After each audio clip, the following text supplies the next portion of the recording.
એટલા બધા દૂધ ને બેન બકડી આમ નાખીને શું કરવાની છે મિત્રો, ખબર નથી પડે. ગુડ મોર્નિંગ ને જય માતાજી મિત્રો. આજની ખબર પડી ગઈ હતી આજની બોગરાવદર ને આજ હતી મકર સંક્રાંતિ. તો મારા અને મારા બધા પરિવાર તમને હેપી મકર સંક્રાંતિ. આજ બધા અમે ભામા ભાઈના ભાઈ બહેરો થઈ ગયા હતા ભેગા. દીદી જો આપણે કામ હોપી દીધું હતું પાણી ભરવાનું. એ વગેરે પાણી ભરવાનું આ બધાની વાત ટાઢ તો એ બધા તાપતા હતા ને જો ગીલું શું કરે મિત્રો. એ કાંઈ નથી કરતી ને અમને બધાની વાત ટાઢ. અમે ચૂલા આગળ જ ઉભા, મને ધુવાડો લાગી ગયો છે. ખુરશીમાં જ બેઠી બેઠી પગ તાપ. ભલે પગ તાપતી આપણે હતું ઘણું બધું કામ ને દીદી આવી ગઈ હતી પાણી ભરીને. જો તપેલામાં પાણી ઘટતું તો એને નાખી દીધું પાણી. આવડા મોટા તપેલામાં પાણી કોણ કોણ ગરમ કરે કોમેન્ટ કરો. ખાઈ ગયા હતા પિનલ કે બોર લે ખાઈ લે. વિડીયો ઉતરતો થઈ ગયો પૂછ્યો. ભૂખો તો નતો થયો પણ ભાણો આવીને કે મારા મામા મને પતંગનો કાનો બાંધી દે. મારી મમ્મી જો હવારમાં નાહી લીધું તો ઉતરતા હતા. કા મમ્મી આ બે બેનું કે અમે બકડી ઉતરી નાખી. એના કીધું બકડી ન ઉતર્યું તો બને કે લાય હું બકડી ઉતરાવા આવી. બકડીઓ તો થઈ ગયો બેને મૂકી દીધું તો મોટું જબરું બકડીયું બીજું શું લે એમાં નાખી દીધી દૂધ. આજ હતો માવો બનાવવાનો હતો દૂધનો માવો મિત્રો. કોને કોને દૂધનો માવો ભાવે જરા કોમેન્ટ કરી નાખી. કા એકાદ જાદુ જેવું ફળિયામાં રખડતું હતું. ભાણે ફગાવી નાખી હતી પતંગ ને જો એની બેન ફેરકી ઝાલો વળવી ગઈ. ખબર નહીં આપણે ક્યારે ફેરકી ઝાલો વળે આવશે. મારે જવાનું હતું કન્યારા હું નીકળી ગયો હતો કન્યારા મિત્રો. તો આપણે ફાઇનલી કન્યારા પગી ગયા હતા. મોટમાં કીધું મારા કપડાં દઈ દો તો કપડાં બદલાઈ નાખવાના હતા.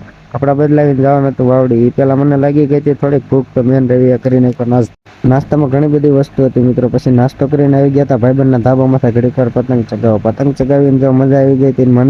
મને એમ થયું લેને ઘડીક વાર ડિસ્કો કરો. મેં ડિસ્કો કરી નાખ્યો મિત્રો. ફાઇનલી હું રવિ અને મોટમાં નીકળી ગયા વાવડી તરફ. રવિ અને મોટમાં જવાનું હતું બોગરાવદર ને મારે રહેવાનું હતું વાવડી. તો ફાઇનલી વાવડી પગી ગયા હતા. મહેશભાઈ કે હું જરાક ડિસ્કો કરો. કાકાને કીધું ડિસ્કો કરો. કાકા કે હું કાંઈ ડિસ્કો કરવાનું થતો નથી મારે એવું કાંઈ.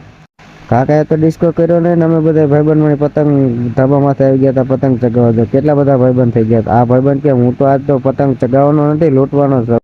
ટકો કરતો તો કટાન હું આવી ગયો પત્તી પગાર. પ્રદીપ કે હું તો ઘડીક વાર ડિસ્કો કરી લઉં. એ ડિસ્કો કરતા જ આપણે એટલી વારમાં સનલાન બતાવી દીધું. મેં પ્રદીપને કીધું તમને ડિસ્કો કરવાની કેટલીક મજા આવતી. એ મારે સામું જ હતો જાય ને એને મતલબ એમ થાય કે બહુ મજા.